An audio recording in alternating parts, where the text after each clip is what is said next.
Hello বন্ধুরা, আশা করি সবাই ভালো আছো। গল্প তারা চ্যানেলের পক্ষ থেকে আজকের গল্পে সবাইকে স্বাগতম। গল্পটি ভালো লাগলে চ্যানেলটি সাবস্ক্রাইব করবেন। চলুন গল্পে ফেরা যাক। আমি নয়ন, একজন লেখক। ভৌতিক গল্প লিখতে আমি ভালোবাসি, যদিও কখনোই কোনো সত্যিকারের ভূতের অভিজ্ঞতা পাইনি। গল্পের প্লট খুঁজতে খুঁজতেই একদিন জানতে পারলাম একটি পুরনো রাজবাড়ির কথা। আমার এক বন্ধু সঞ্জয় আমাকে এই বাড়ির গল্প শোনাল। রাজবাড়ির নাম দেবীপুর রাজবাড়ি। এই বাড়ি নাকি একসময় ছিল রাজা রুদ্রনারায়ণের বাসস্থান। তবে রাজা ছিলেন নিষ্ঠুর এবং সন্দেহপ্রবণ। শোনা যায় তার স্ত্রী রানী সৌম্যর একটি সম্পর্কের সন্দেহে তিনি রানীকে নির্মমভাবে হত্যা করেন। রানীর আত্মা নাকি এখনও এই বাড়িতে ঘোরে। আমার মনে হলো এই জায়গা আমার পরবর্তী গল্পের জন্য আদর্শ। আমি সঞ্জয়কে সঙ্গে নিয়ে দেবীপুর রাজবাড়িতে যাওয়ার পরিকল্পনা করলাম। রাজবাড়িতে পৌঁছাতে আমাদের প্রায় 4 ঘন্টা লেগে গেল। বাড়িটি ছিল একেবারে নির্জন, বড় বড় গাছপালা ঘিরে রেখেছে। রাজবাড়ির মূল ফটকটি লোহার, আর তার গায়ে জং ধরে গেছে। ভিতরে প্রবেশের আগে আমার মনে এক ধরনের চাপা উত্তেজনা তৈরি হল। ভেতরে ঢুকতেই দেখলাম একটি বিশাল অঙ্গন। বাড়ির দেয়াল জুড়ে পুরনো পেইন্টিং ঝুলানো। রানীর একটি পোর্ট্রেট ছিল যা আমাকে আটকে রাখল। ছবির চোখ দুটি যেন জীবন্ত। এই ছবিটা একদম আমার মনের গল্পের রানীর মতো। আমি সঞ্জয়কে বললাম। সে শুধু হেসে বলল, এটা হয়তো তোমার কল্পনা। আমাদের আশ্চর্য লাগল, কারণ বাড়ির ভেতরে কোনো ধুলাবালি নেই। মনে হচ্ছিল কেউ যেন এখনো বাড়িটির দেখাশোনা করে। সন্ধ্যার পর আমরা রাজবাড়ির একটি ঘরে বসে গল্পের প্লট নিয়ে আলোচনা করছিলাম।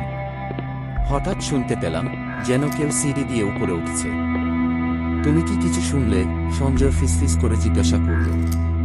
আমি মাথা নাড়লাম। ভয়ে আমাদের শরীর ঠান্ডা হয়ে গেল। সঞ্জয় সাহস করে বাইরে বেরিয়ে দেখল, কিন্তু কাউকে দেখতে পেল না। ফিরে এসে বলল, কিছু নেই, হয়তো আমাদের ভুল।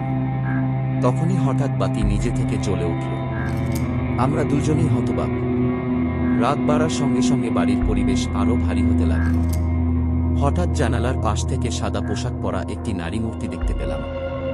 তার চুলগুলো এলোমেলো আর মুখে ছিল বিষণ্ণতার ছাপ। কোথায় যাচ্ছ তুমি? আমার কণ্ঠ থরথর করে কেঁপে উঠল। কিন্তু সেই মূর্তি কিছু না বলে জানালার বাইরে অদৃশ্য হয়ে গেল।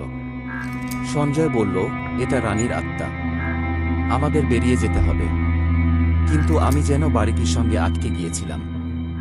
রানীর ইতিহাস আমাকে টানছিল। পরের দিন আমরা বাড়ির ভেতরে ঘুরতে গিয়ে একটি পুরনো কাঠের বাক্স পেলাম। বাক্সের মধ্যে রানীর হাতে লেখা একটি চিঠি ছিল। তাতে লেখা, রুদ্র, আমার অপরাধ কি? কেন তুমি আমাকে শাস্তি দিলে? আমার আত্মা শান্তি পাবে না যতদিন তুমি সত্য জানবে। এই চিঠি পড়ে মনে হলো রানী তার মৃত্যুর আগে নিজের নির্দোষিতা প্রমাণ করতে চেয়েছিলেন, কিন্তু তার সেই সুযোগ মেলেনি। রাত বাড়তেই রানীর আত্মা আমাদের সামনে হাজির হল। তার কণ্ঠ করুণ, কিন্তু তার চোখে ছিল প্রতিশোধের অগ্নি। তোমরা কেন এসেছ? আমার দুঃখ বোঝার ক্ষমতা কি তোমাদের আছে?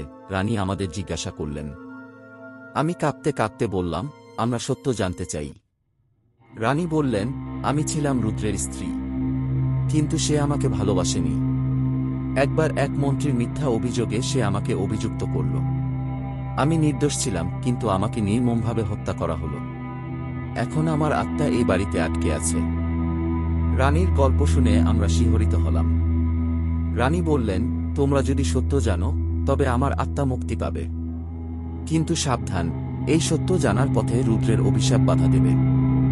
আমরা সেই রাতে বাড়ির গভীরতর অংশে যাওয়ার সিদ্ধান্ত নিলাম। ভেতরে ঢুকতেই একটি কক্ষে আমরা দেখতে পেলাম রাজার একটি ভাঙা মূর্তি। তার পাশে একটি পুরনো কাগজ। কাগজটি পড়ে জানা গেল রুদ্র তার ভুল বুঝতে পেরে নিজেকে অভিশপ্ত করেছিলেন। হঠাৎ পুরো বাড়ি দুলতে শুরু করল। রানীর ছায়া আর রাজার ছায়া আমাদের চারপাশে ঘুরছিল। মনে হলো তারা নিজেদের মধ্যে যুদ্ধ করছে। রানী চিৎকার করে বললেন, তোমরা সত্য প্রকাশ করো। আর রাজা বললেন, না, এটা আমাদের ব্যক্তিগত বিষয়, তোমরা বেরিয়ে যাও। আমরা কোনো রকমে রানীর চিঠিটি গ্রামের পঞ্চায়েতের কাছে নিয়ে গেলাম। তারা রানীর নির্দোষিতা প্রমাণ করল। চিঠির সত্য প্রকাশের পর রানীর আত্মা মুক্তি পেল। বাড়িটি এক অদ্ভুত শান্তিতে ভরে উঠল। তবে রাজার আত্মা হয়তো এখনও অভিশপ্ত। আমাদের অভিজ্ঞতা জীবনের অন্যতম ভয়ঙ্কর অধ্যায় হয়ে রইল। সেই রাজবাড়িতে আমি আর কখনোই ফিরে যাইনি। এই গল্প আমাদের শিখিয়েছে, প্রতিটি কাহিনী শুধুমাত্র অতীত নয়, বরং সত্যের শক্তি প্রকাশের মাধ্যম। রানীর কষ্টের গল্প আজও রাজবাড়ির দেয়ালে দেয়ালে লেগে আছে।